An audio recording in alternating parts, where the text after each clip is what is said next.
اور اس سے ایک استدلال کروں. حدیث اس طرح: وعن ابی ہریرہ رضی اللہ تعالی عنہ قال یا رسول اللہ من اسعد الناس بشفاعتک یوم القیامہ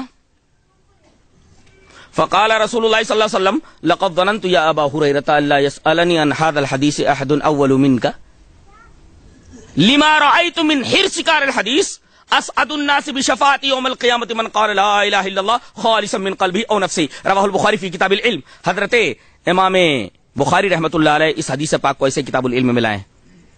حضرت ابو ہریرہ فرماتے ہیں کہ میں نبی کریم صلی اللہ علیہ وسلم کی خدمت میں آیا اور میں نے کہا کہ اللہ کے رسول ایک سوال کرنا ہے. کہا کہ پوچھو. کہا کہ قیامت کے دن وہ کون خوش نصیب ہوگا, سب سے زیادہ خوش نصیب, کہ جس کو آپ کی سفارش نصیب ہوگی. اس سے یہ پتا چلا کہ قیامت کے دن آپ گنہگار امتیوں کی سفارش کریں گے, اور اسی سفارش کی حقیقت کو نہ سمجھنے کی وجہ سے ایک بہت بڑا گروہ خام خیالی میں مبتلا ہے کہ بدعتیں کرتے رہو, شرک کی غلاظتوں میں ڈوبے رہو, توحید سے دور رہو. نبی کریم صلی اللہ علیہ وسلم کا دامن ہم نے پکڑ رکھا ہے نا, نبی کریم صلی اللہ علیہ وسلم تو قیامت کے میدان میں ہمیں بخشوا دیں گے. کیا ایسا ہے کہ نبی کریم صلی اللہ علیہ وسلم ہر ایک کی سفارش کریں گے اور ہر ایک امتی بخش دیا جائے گا اور ہر ایک امتی آپ کی سفارش کے دائرے میں آ جائے گا؟ ابھی اسی حدیث کے اوپر رکے رہیے, اس بات کو بیان کرنے کے لیے کہ سارے امتی آپ کی سفارش کے دائرے میں نہیں آئیں گے, اور یہ بتانے کے لیے کہ کون سا امتی آپ کی سفارش کے دائرے میں آئے گا, وہ حدیث بیان کرتا ہوں. ابھی اس حدیث پر رکے رہیے, اس حدیث کو میں نے پڑھ دیا ہے اور اس کی شرح بعد میں کرتا ہوں. اس بات کو مدلل کرنے کے لیے ایک اور حدیث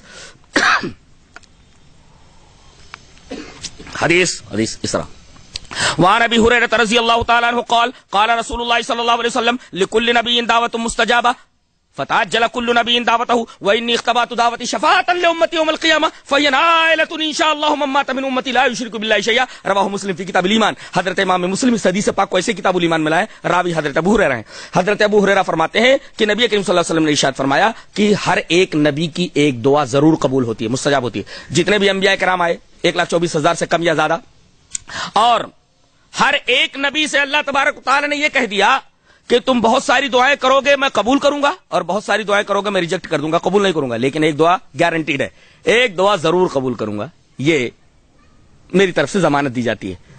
نبی کریم صلی اللہ علیہ وسلم نے فرمایا تو وہ دعا جو گارنٹیڈ تھی ہر ایک نبی نے دنیا ہی میں مانگ لی. فتعجل کل نبی دعوتہ, ہر ایک نبی نے اپنی دعا میں جلدی کر ڈالی, دنیا ہی میں وہ دعا مانگ لی. لیکن میں نے اب تک اس کو استعمال نہیں کیا ہے, اس کو چھپا کر رکھا ہوا. کائے کے لیے؟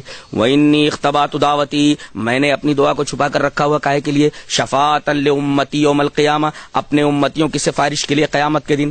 اب سارے امتی خوش ہو گئے کہ وہ دعا گارنٹیڈ ہے, دعا کی جائے گی, سارے امتی بخش دیے جائیں گے. آگے اسی شبہ کا جواب ہے فَهِيَ نَائِلَةٌ إِن شَاءَ اللَّهُ مَن مَّاتَ مِنْ أُمَّتِي لَا يُشْرِكُ بِاللَّهِ شَيْئًا. میری سفارش کے دائرے میں وہی شخص آئے گا جو دنیا میں شرک نہیں کرنے والا ہوگا, میری ذات میری صفات میرے حقوق کے اندر یہاں سے توحید لے کر کے گیا ہوگا. اگر کچھ گناہ ہو گئے ہوں گے تو میری سفارش کے دائرے میں آ کر کے بخش دیا جائے گا اور جنت میں چلا جائے گا. لیکن جو یہاں سے شرک کر کے گیا ہے وہ میری سفارش کے دائرے میں آئے گا ہی نہیں. اس سے یہ پتا چلتا ہے کہ آدمی کو شرک کے باب میں قدم پھونک پھونک کر رکھنا چاہیے, اس لیے کہ گناہوں کے اوپر تو کمپرومائز ہے مگر شرک کے اوپر کوئی کمپرومائز نہیں ہے. ہاں اگر توحید کے ساتھ بہت سارے بھی گناہ لے کر کے گیا ہے لیکن توحید مضبوط لے کر کے گیا ہے تو انشاءاللہ بخش دیا جائے گا, یا اسی طریقے سے جہنم سے نکال کر کے جنت میں داخل کر دیا جائے گا. دلیل یہ حدیث پاک. وان ابی ذر الغفاری رضی اللہ تعالی عنہ قال قال رسول اللہ صلی اللہ علیہ وسلم یقول اللہ تعالی عز وجل یا ابن آدم لو عملت قراب الارض خطایا ولم تشرک بی شیئا جعلت لك قراب الارض مغفرۃ. رواہ احمد فی مسندی. حضرت امام احمد بن حنبل رحمہ اللہ اپنی حدیث کی کتاب مسند احمد کے اندر اس روایت کو لائیں, اور یہ روایت حدیث قدسی ہے, یہ حدیث قدسی ہے. حضرت ابو ذر غفاری فرماتے ہیں کہ رسول اللہ صلی اللہ علیہ وسلم نے ارشاد فرمایا کہ اللہ فرماتا ہے. حدیث اگر صحابی پر رک جائے تو حدیث موقوف, اور حدیث اگر ممتد ہو کر کے نبی تک آ جائے تو حدیث مرفوع, اور حدیث اگر اللہ تک ممتد ہو جائے تو حدیث قدسی. جانتے ہیں یہ حدیث ایسے صحیح نہیں ہوتی. حدیث کی پہلی شرط 5 شرطیں پائی جائیں تو حدیث صحیح ہوتی ہے, جس میں پہلی شرط ہی بڑی خطرناک ہے. کیا؟ اتصال سند متصل ہونا چاہیے. جیسے ہر ایک راوی اپنے استاد سے روایت کرتا ہو. مثلا یروی المزنی عن الشافعی عن مالک عن نافع عن ابن عمر عن نبی صلی اللہ علیہ وسلم. امام مزنی روایت کرتے ہیں اپنے استاد امام شافعی سے, امام شافعی روایت کرتے ہیں اپنے استاد امام مالک سے, امام مالک روایت کرتے ہیں اپنے استاد امام نافع سے, امام نافع روایت کرتے ہیں اپنے استاد مشہور صحابی حضرت عبداللہ ابن عمر سے. اس میں ہر ایک اپنے استاد سے روایت کر رہا ہے. اگر کوئی راوی اپنے استاد کو چھوڑ کر کے استاد کے استاد سے روایت کرے تو اس کو حدیث مدلس کہتے ہیں. مدلس. اب بھائی امام مزنی کے استاد کون؟ امام شافعی.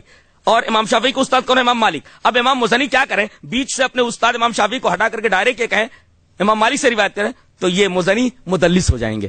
تو یہاں اتصال سند ہے, ہر ایک اپنے استاد سے روایت کر رہا ہے, یہاں انقطاع نہیں ہے. یہ حدیث صحیح کی شرط اول ہے, پہلی شرط ہے کہ بیچ میں کہیں کسی راوی کا انقطاع نہ ہو, گرا ہوا نہ ہو.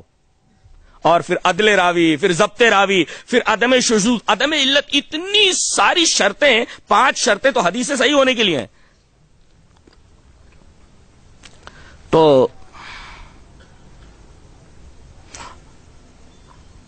یہ حدیث صحیح ہے اور نبی کریم صلی اللہ علیہ وسلم تک نہیں بلکہ اللہ تبارک و تعالی تک ممتد ہے.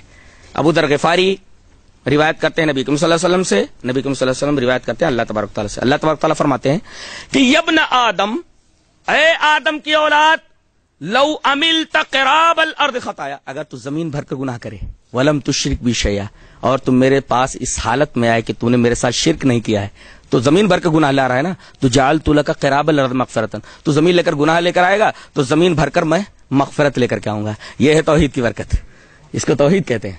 اب توحید اگر لے کر کے گیا ہے تب تو بچنے کا اس کے پاس ذریعہ ہے, اور اگر توحید لے کر کے نہیں گیا ہے آخرت میں کوئی کمپرومائز نہیں ہے, اس کے اعمال کا کوئی وزن ہی نہیں ہوگا, ڈائریکٹ جہنم میں, اور کبھی جہنم سے نہیں نکالا جائے گا. تو اب سفارش کا مسئلہ حل ہو گیا کہ سفارش کس کی ہوگی؟ کچھ خاص لوگوں کی, اور خاص طور سے وہ لوگ جو یہاں سے توحید لے کر کے گئے ہیں. مشرک تو نبی کریم صلی اللہ علیہ وسلم کی سفارش کے دائرے میں آ ہی نہیں سکتا.